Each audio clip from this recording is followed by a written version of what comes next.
Hello everyone, how are we all? Welcome back to my channel and to another cooking video. Now, I was so happy with the response from my previous video.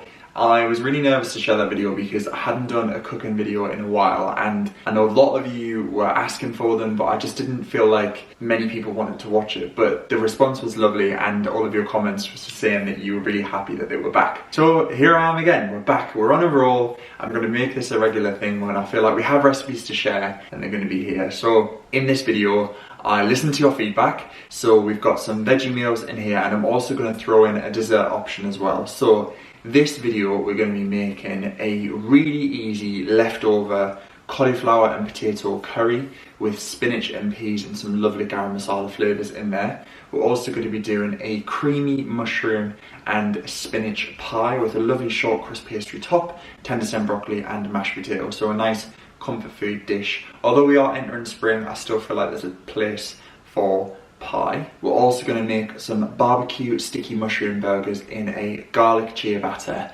with lovely seasoned potato wedges on the side. And then finally, finishing off, we're going to do a melting self-saucing chocolate pudding and ice cream. So really delicious, all veggie, and all of the ingredients will be in the description box. If you've got any questions about any ingredients that I'm using, please do ask in the comments. But I'm just really excited to be back in the kitchen. It's such a beautiful kitchen to be cooking in. Oh, quickly, before we get into the recipes, if you haven't clicked subscribe, please do. It's completely free. It helps me out so much. It notifies you when more videos are coming. So if you like these recipes, then do click subscribe. And there's also a playlist down below as well of every single video I've ever made of cooking and recipes. So you can have a watch of some of my older videos and save them and make them in the future. Okay, so here are all of the ingredients. As I said at the start, this is going to be recipes that you can get really accessible ingredients, and you might even have these left over in your fridge. So I'm going to talk about chickpeas. These are the organic chickpeas from Bold Bean Co. Now, I'll link these down below. You can order them from the website, or they're available in Waitrose and other certain food stores. They are delicious. If you can't get these, just use regular chickpeas, but these have got such a good bite and you get a lot for your money. So we're going to use chickpeas as a source of protein, 3 garlic cloves, a lemon. We've got potatoes, just any potatoes you've got knocking around. It does not matter what variety. We've got some frozen peas. You can do garden peas or petit pois. 1 white onion. Now this was just a remainder of a really large cauliflower. So if you have a huge cauliflower and you know you're not going to use it up, freeze the florets, because we're actually going to use these for an additional recipe. So it makes the cost of a cauliflower half the price. Got a handful of spinach that needed eaten. Now for spices, we've got some curry powder. We have some ground ginger. If you've got fresh ginger, use that. We've got some cumin. We have some coriander seeds that I'm going to pummel up, and some turmeric. Now this is not a spicy curry, but you can of course add some chili powder, you could add some fresh chili, whatever you fancy, but we're going to keep this fairly mild. Grab a baking tray and line it with bacon parchment or greaseproof paper, tin foil, add your cauliflower and then drizzle it in some oil and some spices. So we've got some cumin and we've got some garam masala, curry powder and a little bit of turmeric. Coated it all in the oil and the seasonings, and then put it into a 200-degree oven for around 20 minutes. If your cauliflower is fresh, it will take slightly longer. Then in a pan, I added some water, chopped up around 3 to 4 medium-sized potatoes. These are just regular potatoes, and then cut them up into around 2cm cubed pieces with a little bit of salt. You want to cook these, but not fully cook them, so keep an eye on them with the lid slightly ajar.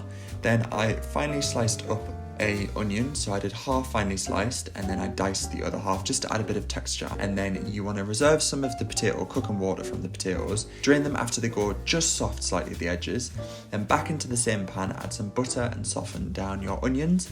Then I'm just pestle and mortar and some coriander seeds here, adding that in once the onions are softened with some curry powder, some turmeric and a little bit of cumin, and then stir all that together. Adding the spices to onions allows the onions to absorb all of that flavour and they carry it really well. Then I grated in some fresh garlic and stirred all of that together. Then I added a splash of the cooking water from the potatoes. This is just starchy water, so it thickens up this sauce, and you want to just reduce it down slightly, stir all of that together, and then add in your cooked potatoes with your frozen peas and then just give it a nice little stir. This is a really easy dish to make. Add lovely, fresh, vibrant spinach. Give that a stir as well so it wilts, and then you can pop the lid back on just so the steam creates a nice little environment in there with a splash of water. Give it about 5 minutes. one final stir, and then you can check on your cauliflower. It should be lovely and roasted by now, and it'll be nice and gnarly at the edges. You can break it up with a spatula if the pieces are too big. Pop it back in the oven for around 10 to 15 minutes. Then you can add your chickpeas. Again, give it a stir. A lot of stirring in this recipe, but it's really easy to do. And just make sure it's all seasoned beautifully. Give it a taste. Does it need a bit of chili? Does it need a bit of salt? I added some lemon juice just for a nice sort of sharpness and a lift. But that's it, you can just plate it up. So I did a nice little bowl of the lovely potato with the peas and spinach, a little bit of the sauce, and then finished it off with some roasted cauliflower, a splash of chili oil, a little drizzle of cream, you can use yogurt, and I served a poppadom on the side. And that was it. It was really delicious and very filling and Moorish.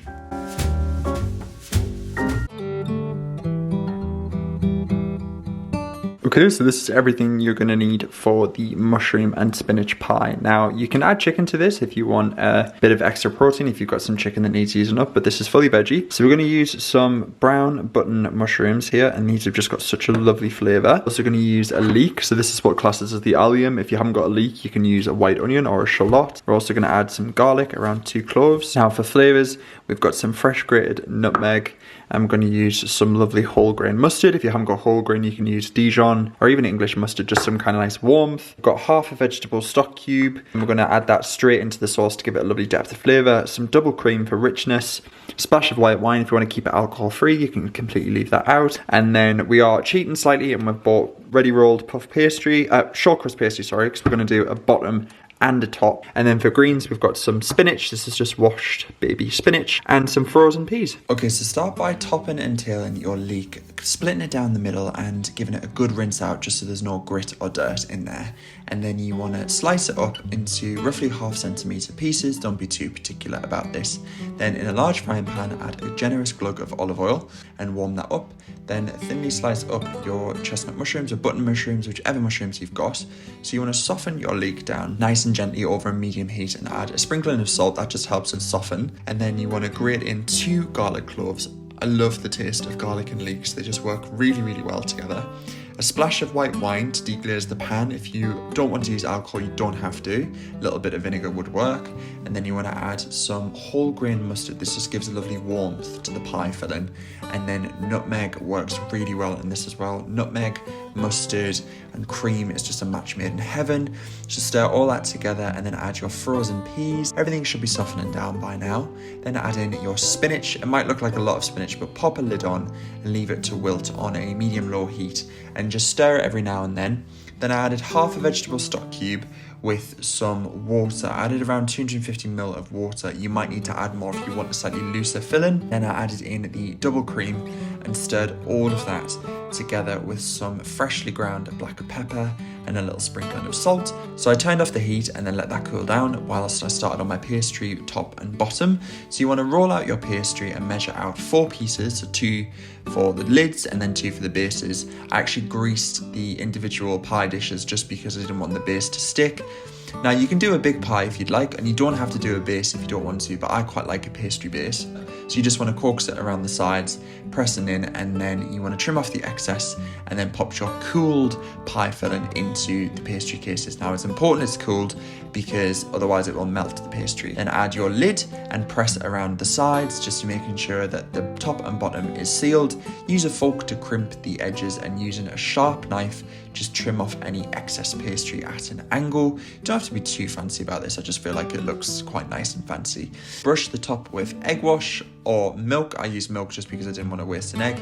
Cut a little hole in the top to let the steam out and bake them at a preheated oven for 180 degrees for about 25 to 30 minutes until they're beautifully golden brown on top. Now you might have a bit of a leakage from the filling, but that's absolutely fine. I served it with some creamy mashed potato and purple sprout and broccoli, and it was so delicious. It was a really generous portion for one, but I really enjoyed it.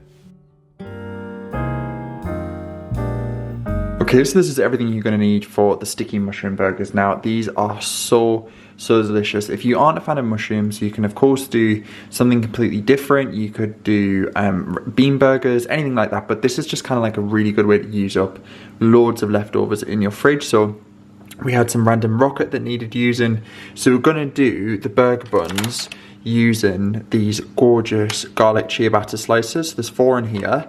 We used 4 for a meal at the start of the week and we've got 4 left over. So 2 of those will be the burger buns. We're going to do a nice side salad. We're going to pop some rocket inside the burger buns. We've got 2 large flat portobello mushrooms here. We're going to do some wedges on the side as well, some homemade wedges. Tomatoes were left over, so I'm going to pop that in the salad. Parsley in the salad. We're going to slice up the mushrooms and cook them and caramelize the onion and some garlic, balsamic and some olive oil and a little bit of brown sugar. Got some cucumber left over as well going in the salad, and finish it off with some cheddar. And that is it. Okay, so potato wedges actually are so easy to make. I just cut them up into fairly chunky pieces, split them over 2 bacon trays, drizzle them in olive oil, and then I use this potato all around it. It's from Just Spices. I'll leave it linked down below. It's great because it's got loads of different herbs in there and it makes the wedges taste amazing. So fully coat them on both trays and then put them into a 200-degree fan oven for around 20 minutes. Now I just thinly sliced up a white onion. You can use red onion if you've got that lying around, and then you fry that off in a little bit of olive oil. Now you don't want the heat to be too high. Then add a little bit of salt and around a teaspoon of caster sugar and just caramelize that low and slow. Then I thinly sliced up 2 portobello mushrooms. I usually do 1 mushroom per person, and then I added a splash of balsamic vinegar to the onions once they'd fully softened. This just gives it a really gorgeous, like sweet taste, but it's just so good. Then I added some freshly cracked black pepper and then stirred all of that together. And as you can see, they've gone really sticky and caramelized and gorgeous. So you want to take those off the heat and pop them into a bowl. Then back into the frying pan with a little more oil, we're going to soften down the mushrooms. You don't want to cook these too much, but you want to grate in 1 clove of garlic and just fry these off very gently, take them off the heat and set them aside. Then when you check on your potato wedges, just use a spatula just to move them around. I don't tend to move them too much so they get nice and crispy on the sides. You can do these in the air fryer if you'd like. Pop them back in the oven with your garlic ciabatta slices, or you can just use regular bread buns. And then I just prepped a little side salad, so we're doing cucumber, fresh heirloom cherry tomatoes, and then the garlic bread slices will be done. So it's just a case of assembling everything. So we've got the wedges, got the garlic bread. So you want to top one side of the garlic ciabattas with the sticky mushrooms, the other side with the sticky balsamic onions, and then you want to grate over some cheese. I use the lovely cheddar, but you can use mozzarella, or you don't have to add cheese if you want to keep this vegan. Then pop them back in the oven just for the cheese to melt, warm through the wedges, and then just plate everything up. So I did a really nice side salad with spinach and lettuce, tomato, a drizzle of extra virgin olive oil, a little bit of salt, pepper, and some balsamic drizzle. Now to finish the burgers, I added a handful of rocket, just another green in there, popped the 2 ciabattas together. You've got to be quite quick so they stick together. Popped it on the side with the side salad and some gorgeous potato wedges, and that's it. It's such a speedy tea. It's a nice change from a regular burger, and if you love mushrooms, then you are going to love this recipe. It's sticky, it's sweet, the cheese and rocket works so well. Rocket is arugula, by the way. But yeah, that's it. A really delicious sticky mushroom burger with wedges and salad. Okay, so you guys asked for a sweet recipe, and this is a very sweet recipe. Now, if you love chocolate, you're probably gonna love this. I love melt in the middle chocolate puddings, like soft sauce and puddings. They are very rich and very decadent, but they are so easy to make, and you genuinely need a handful of store ingredients plus some butter and eggs. So I'll leave all the ingredients down below. This is not my recipe, this is a Gordon Ramsay recipe, and I've made this a lot and it works every time. It's a little bit of prep, but trust me, if you're doing this for a dinner party, or if you're doing this for your family, for yourself, you can do it for 1 portion, you can do it for as many portions as you want. We're using these little Le Creuset ramekins just because they are a perfect size and work for me. But here's the ingredients. Okay, so these are all the ingredients you're going to need. So we're going to need some cocoa powder. Now I'm using a 70% cocoa powder because I love that intense flavour. Dark chocolate, again, higher quality cocoa solids. Milk will work with this, but you won't get that lovely, rich, indulgent taste. I've got some plain flour, 2 eggs, unsalted butter, plus a little bit extra to grease your ramekins, some vanilla extract. This actually isn't in the recipe, but I love the taste of vanilla. A little bit of salt to bring out the flavour of the chocolate, and some caster sugar, and that is it. First things first, we need to butter some ramekins. Okay, so I'm using these little ramekins because they are the perfect size, but you can use whichever ones that you've got lying around. Brush them liberally with softened unsalted butter and then pop them in the fridge. Then we're going to melt some butter and chocolate in a bain-marie. That just means a bowl over some heat. Don't let the bottom of your bowl touch the water. You want to melt that down, and then you want to whisk up 1 egg and 1 egg yolk. Now save the white, you can have that later on and make a meringue or have it in scrambled eggs. You want to beat your eggs until they're nice and fluffy, and then add in the caster sugar 1 spoonful at a time until you've got lovely thick voluminous peaks. Then add in 1 teaspoon of vanilla extract and give it another beat. So you can do this in a stand mixer if you prefer. Then once your ramekins are chilled, sprinkle in some cocoa powder and liberally dust them with the cocoa. So tap them around all along the sides. This is a bit faffy, but it's so worth it because it means that your chocolate fondant won't stick. Now you'll notice that I did 4 ramekins because I forgot that I actually halved the quantities of this recipe. So the recipe I use usually makes 4 fondants, but I halved everything, so I only made 2. So that's why I greased 4 ramekins. Then you want to sift in your flour.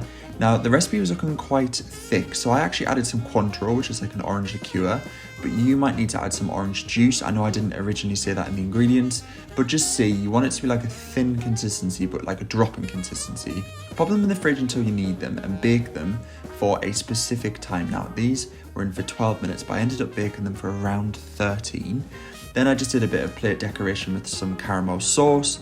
You want the tops of the puddings to be firm, but them still to have a wobble, and that's how you get that lovely molten centre. So use a palette knife or a butter knife, scrape around the edge, and then add the chocolate fondant tipped out onto the plate, a scoop of vanilla ice cream, you can do creme fraiche, and a dusting of icing sugar. And then it should, if you've done it well, be oozy and molten and delicious in the middle, but nice and firm and cakey on the outside. And that is your easy chocolate fondant. So that's it, guys. I really hope you've enjoyed these recipes. Thank you so much for watching. There will be more of these coming very soon, and I'll catch you all very soon. Bye for now.